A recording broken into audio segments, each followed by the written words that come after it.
In 1928, a woman named Catherine Donahue died from radiation poisoning. Her body so contaminated that her burial plot had to be lined with lead to prevent the radiation from spreading to other graves. This wasn't an accident, but the result of years of working with glow-in-the-dark paint at a watch factory in Illinois.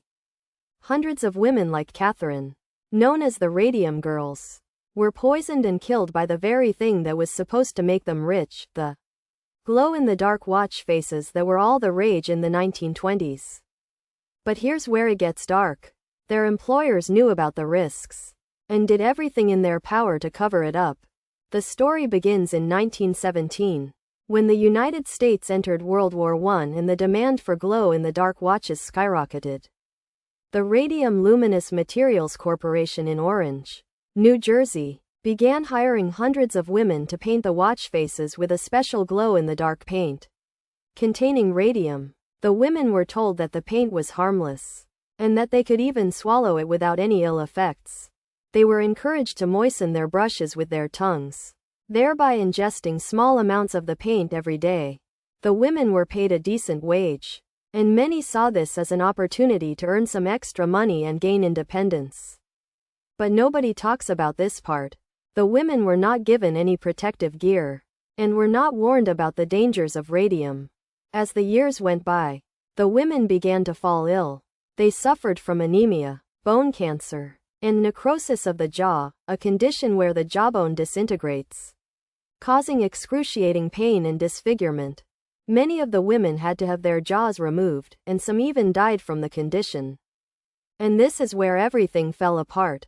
The companies responsible for the women's illnesses, including the Radium Luminous Materials Corporation and the Waterbury Clock Company, refused to take responsibility. They claimed that the women's illnesses were not caused by radium, but by other factors such as syphilis or poor hygiene.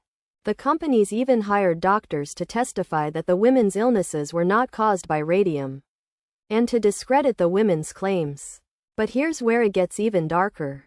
The companies knew that radium was dangerous, and had taken steps to protect their male employees from its effects. The men who worked with radium were given protective gear, including masks and gloves, and were not allowed to ingest the substance. The companies had even conducted secret experiments on animals, which showed that radium was highly toxic and could cause serious health problems. And yet, they still allowed the women to work with the substance, without any protection or warning.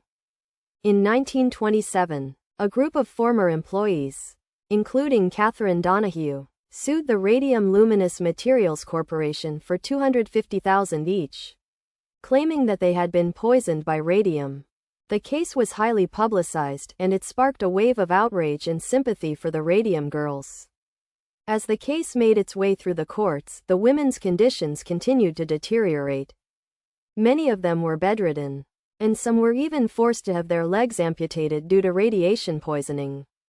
The women's lawyers presented evidence that the companies had known about the dangers of radium, and had deliberately concealed this information from the women.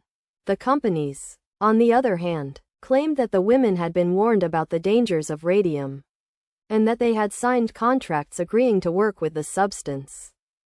But the women's lawyers produced documents showing that the companies had forged the women's signatures, and had lied about the dangers of radium. And this is where the story takes a dramatic turn.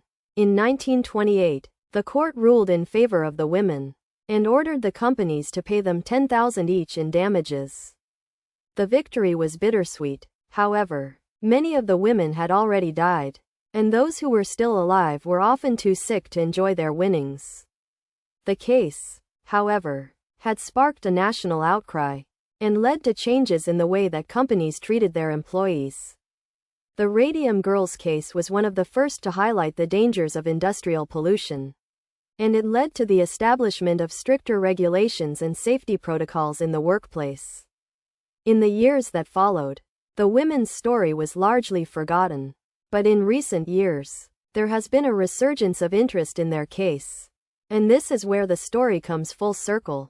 The Radium Girls' legacy is a reminder that the pursuit of profit should never come at the expense of human life, and that the truth, no matter how dark or disturbing, should always be told. The aftermath of the Radium Girls case was marked by a series of reforms and regulations aimed at protecting workers from industrial pollution.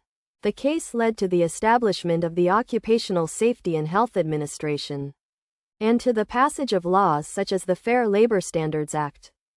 The Radium Girls story also inspired a wave of activism and advocacy, as women and workers began to demand better working conditions and greater protections from their employers. Today, the Radium Girls are remembered as heroes and pioneers who fought for their rights and for the rights of others, even in the face of overwhelming opposition.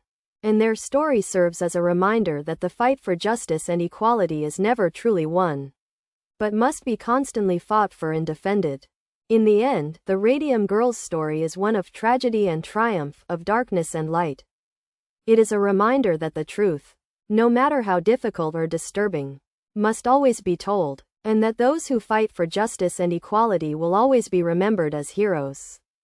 So the next time you look at a glow-in-the-dark watch, remember the women who suffered and died to make it possible, and subscribe for more stories like this.